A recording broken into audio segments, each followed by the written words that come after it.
चला तर मग विद्यार्थी मित्रांनो, आजच्या व्हिडिओमध्ये आपण बघणार आहे कशा प्रकारे आपण वेंचुरी बनवतो आणि त्या वेंचुरीचा वापर काय आहे, आणि जर तुम्हाला वेंचुरी बनवायची असेल तर त्या वेंचुरीसाठी लागणारा एकंदरीत खर्च किती आहे ते तुम्हाला आजच्या व्हिडिओमध्ये सांगणार आहे.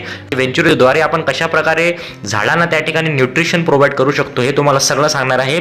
ज्या व्यक्तीने हे वेंचुरी बनवली आहे त्या व्यक्तीवरून आपण हे सगळं आता ऐकून घेऊया. चला तर मग. काय होते, यामधनं पाणी इकत जाते. बरोबर. हे काय होय, वेंचुरी. त्यामुळे इथं काय होते, इथून प्रेशराईज पाणी इथं झाल्यामुळे इथं सक्शन क्रिएट होते.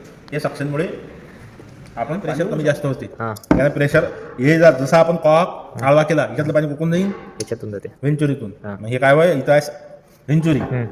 वेंचुरीनं काय होते, इथं सक्शन तयार होते. कारण की हाय प्रेशर लो प्रेशरमध्ये जेव्हा जाते तेव्हा काय तयार होते, सक्शन. आणि ह्या सक्शनमुळे आपल्याला काय होते, आपण वेगवेगळ्या खताचं केलेलं पाणी हे इथं पाण्यात कालवू शकतो. आणि हे पाणी कालवलेलं खताचं कालवलेलं पाणी झाडांना देऊ शकतो. याला खर्च किती आला?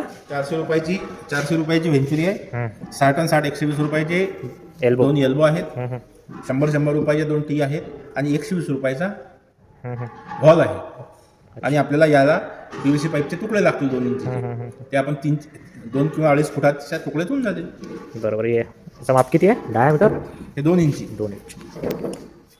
Thank you so much Lanje sir, आम्हाला या ठिकाणी खूप चांगल्या प्रकारे नॉलेज दिल्याबद्दल. चला तर मग मित्रांनो, भेटूया पुढच्या व्हिडिओमध्ये. Bye bye, see you.